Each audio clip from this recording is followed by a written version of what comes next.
से चंडीगढ़ के चुनाव में साफ साफ था कि 20 वोट इंडिया गठबंधन के थे, 16 वोट बीजेपी के थे।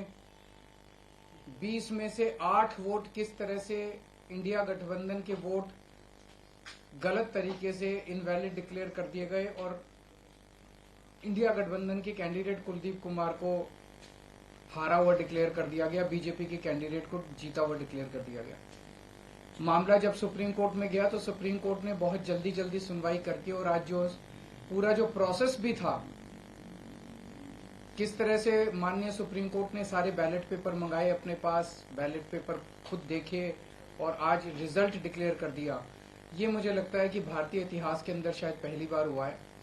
हम सुप्रीम कोर्ट का बहुत बहुत शुक्रिया अदा करते हैं कि इतने कठिन समय में आज जो देश के अंदर जो हालात हैं, पूरा डिक्टेटरशिप चल रही है, जनतंत्र को कुचला जा रहा है जगह जगह, सारे इंस्टीट्यूशंस जो हैं वो एक तरह से कुचले जा रहे हैं, रौंदे जा रहे हैं। ऐसे में सुप्रीम कोर्ट का ये जो फैसला है ये बहुत मायने रखता है जनतंत्र के लिए और जनतंत्र को बचाने के लिए ये सुप्रीम कोर्ट का फैसला बहुत अहम है। इंडिया गठबंधन, इसलिए हम सुप्रीम कोर्ट का बहुत बहुत शुक्रिया अदा करते हैं। इंडिया गठबंधन की ये बहुत बड़ी जीत है, पहली जीत है, बहुत बड़ी जीत है और बहुत बड़े मायने रखती है। एक तरह से उन लोगों से छीन के लाए हम लोग ये जीत। उन लोगों ने तो चोरी कर लिया था ये चुनाव, उन लोगों ने तो वोट चोरी कर लिए थे, लेकिन हमने हार नहीं मानी। हम आखिरी समय तक लड़ते रहे, संघर्ष करते रहे और अंत में हमारी जीत हुई। तो ये पूरे देश के लिए, इंडिया गठबंधन के लिए बहुत बड़ी जीत है और बहुत बड़ा संकेत देती है देश को।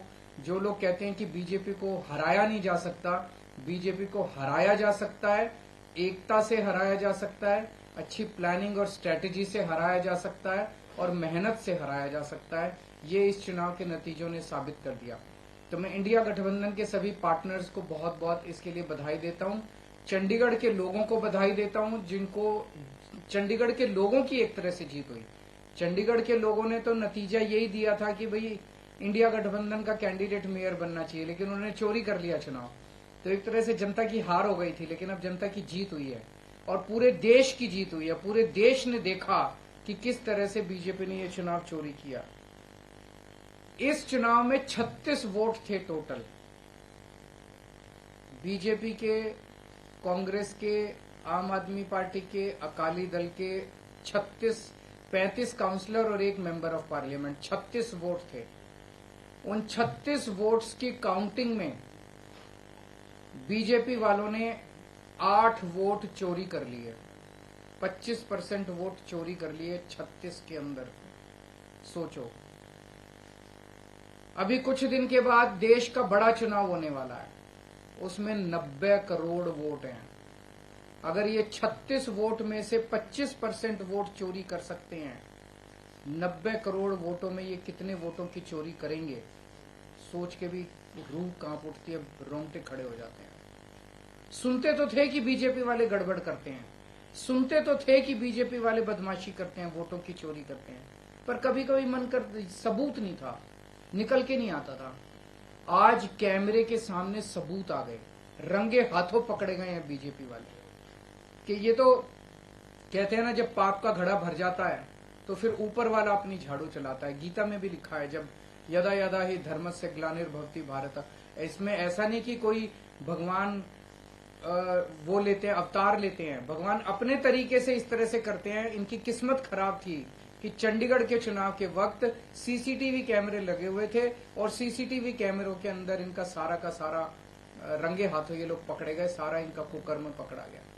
इसे साफ जाहिर है कि कितने बड़े स्तर के ऊपर ये वोटों की चोरी करते हैं। अब बड़ा मसला ये है, पूरे देश को सोचना पड़ेगा कि अगर जनतंत्र नहीं बचेगा तो कुछ नहीं बचेगा। आज जितनी कॉन्फिडेंस के साथ ये कह रहे हैं 370 सीट आएंगी, 370 सीट आएंगी, एक तरह से देश के लोगों को चैलेंज कर रहे हैं ये लोग कि तुम्हारे वोट की जरूरत नहीं है हम लोगों को, हमारी तो आ रही है 370 सीट। तुम्हारे वोट की जरूरत नहीं है हम लोगों को, हमारी तो आ रही है 370 सीट। अगर उन्हें इतना कॉन्फिडेंस है 370 सीट का, कहां से आ रहा है ये कॉन्फिडेंस? कुछ तो गड़बड़ कर रखी है इन्होंने।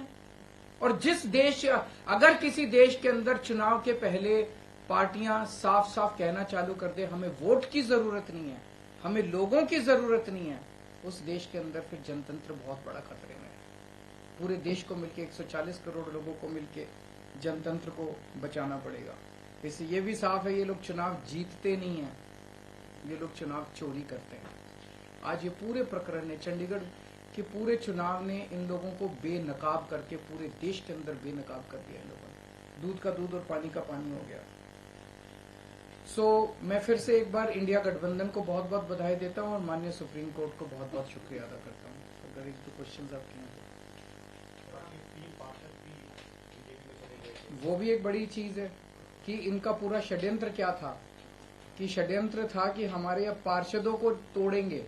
ये चुनाव, जैसा मैंने कहा कि पहले तो पूरी कोशिश करते हैं ईवीएम में धांधली कर दो, इसमें धांधली कर दो, किसी भी तरह से चुनाव जीत। अगर हार जाएं तो फिर ये काउंसलर्स को तोड़ना चालू कर देते हैं, एमएलए को तोड़ना चालू कर देते हैं, सरकारें गिरानी चालू कर देते हैं, ईडी लगा देते हैं, सीबीआई लगा देते हैं, पैसे की गड्डियां फेंकते हैं उनकी तरफ, सब तरह से तोड़ने की कोशिश करते हैं। ये जनतंत्र थोड़ी है।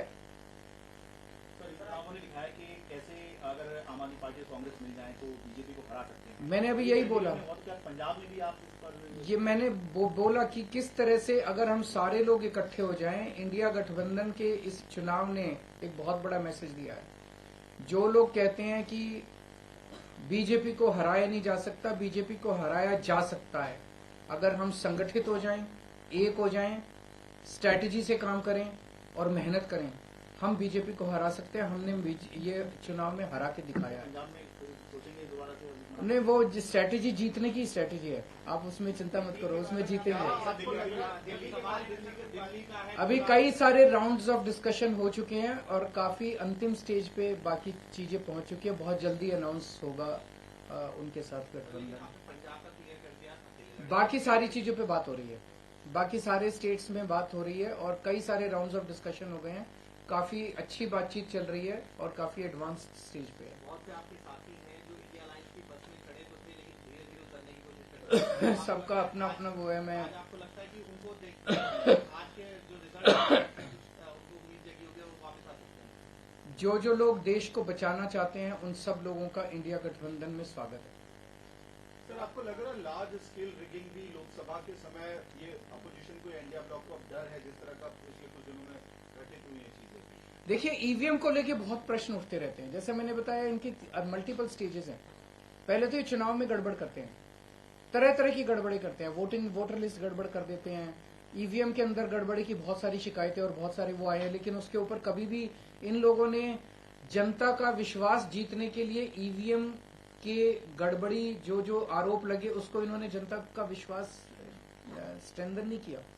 तो ईवीएम के उसके बावजूद भी अगर ये कहीं चुनाव हार जाएं तो फिर ईडी है, ईडी छोड़ देते हैं, सीबीआई है, सीबीआई छोड़ देते हैं, उससे भी कोई नहीं माने, पैसे फेंकते हैं उसकी तरफ। उसके बाद ये एमएलए और एमपी तोड़ लेते हैं। इस तरह से जनतंत्र मल्टीपल लेवल पे अब खतरे में है और जनतंत्र सबसे इंपॉर्टेंट है देश के अंदर। जनता की चलनी चाहिए, जनता अपनी सरकार चुने।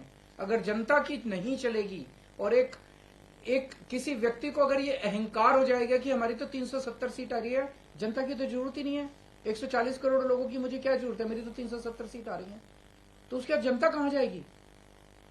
जनता अपना घर बैठे, वो कह रहे हैं कि जनता घर बैठे, हमें तुम्हारी जरूरत नहीं है। उसका मैं डिटेल्स पता करके बताऊंगा, क्योंकि मुझे नहीं पता अब लीगल क्या पोजीशन है। मेयर डिप्टी मेयर का चुनाव कराता है, तो चूंकि वो मेयर नहीं रहा, उसने चुनाव कराया था, अब नया मेयर बना है, तो क्या वो भी दोबारा होगा, मेरे को अभी इसके बारे में क्लैरिटी नहीं है। मैं वकीलों से बात करके बताऊंगा।